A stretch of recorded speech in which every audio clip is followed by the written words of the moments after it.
I never know if this camera's on sometimes. I just stand here staring at it.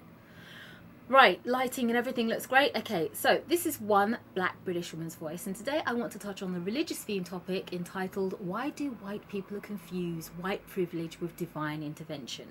Now, to illustrate my point, I'll be providing some backstory about the time I used to be a practicing Christian and how a talk given by a white privileged male indelibly moulded my perception regarding the parallel between privilege and what is mistaken to be divine coincidence.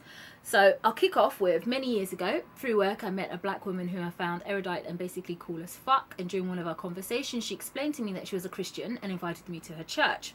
Now, I had no problem accepting this invite because I've always been drawn to the idea that potentially there's a great entity in the sky that takes care of everything and gives meaning to even the worst disasters. However, when I eventually visited her church, I discovered that this church was Anglican. Now, if you're unfamiliar with the church denominations, an Anglican church in Britain is comprised of white, middle and upper class patrons.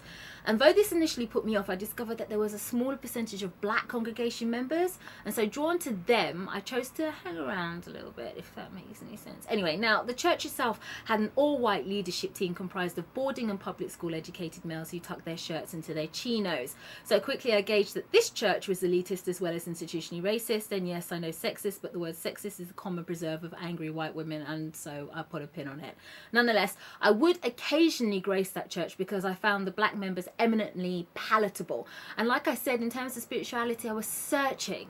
I just was using other churches as databases to search, not that one necessarily. Anyway, one Sunday, one of the leadership team, i.e. white males, whom was in fact a deputy vicar of sorts and whom I'll refer to as James, gave a talk on why prayer works.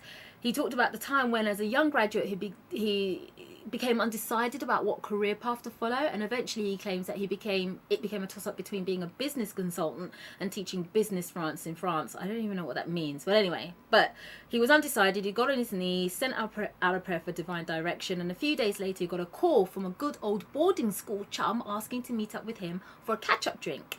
Now, James, this deputy vicar, met up with this friend and told his friend about his prayer to God about his career direction, to which the friend, i.e. his old boarding school chum, informs James that coincidentally he has a distant aunt from France that owns a business school in France.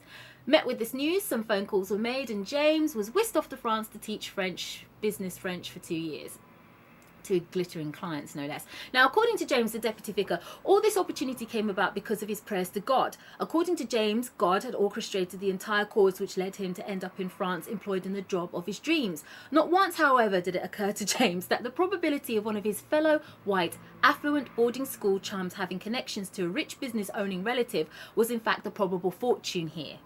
James, the vicar, probably thinks that every so-called prayer that has ever been answered isn't because his boss has politicians over for tea, or that his millionaire parents go to the same country club as the media moguls, oil barons and diamond merchants, or that his friends possess lineages of dukes, princes and barons. No, it's because his God took time out to purposefully gift overprivileged James with the desires of his heart.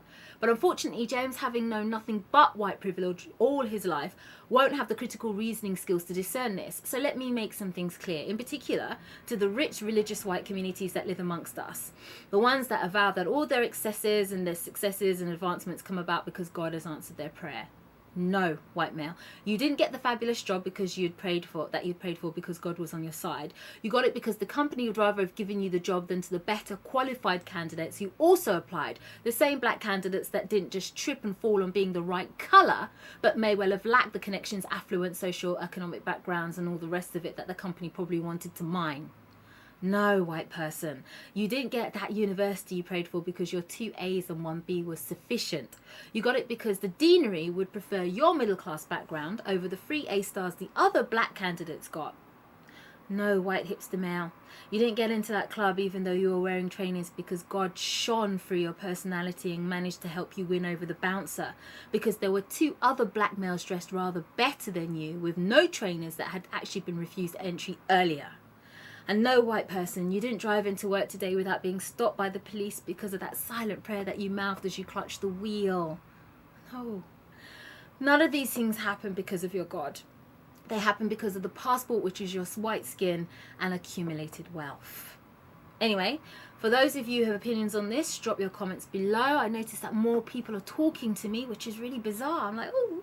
But anyway, it's great nonetheless. In the meantime, this is one Black British woman's voice, and I'm out.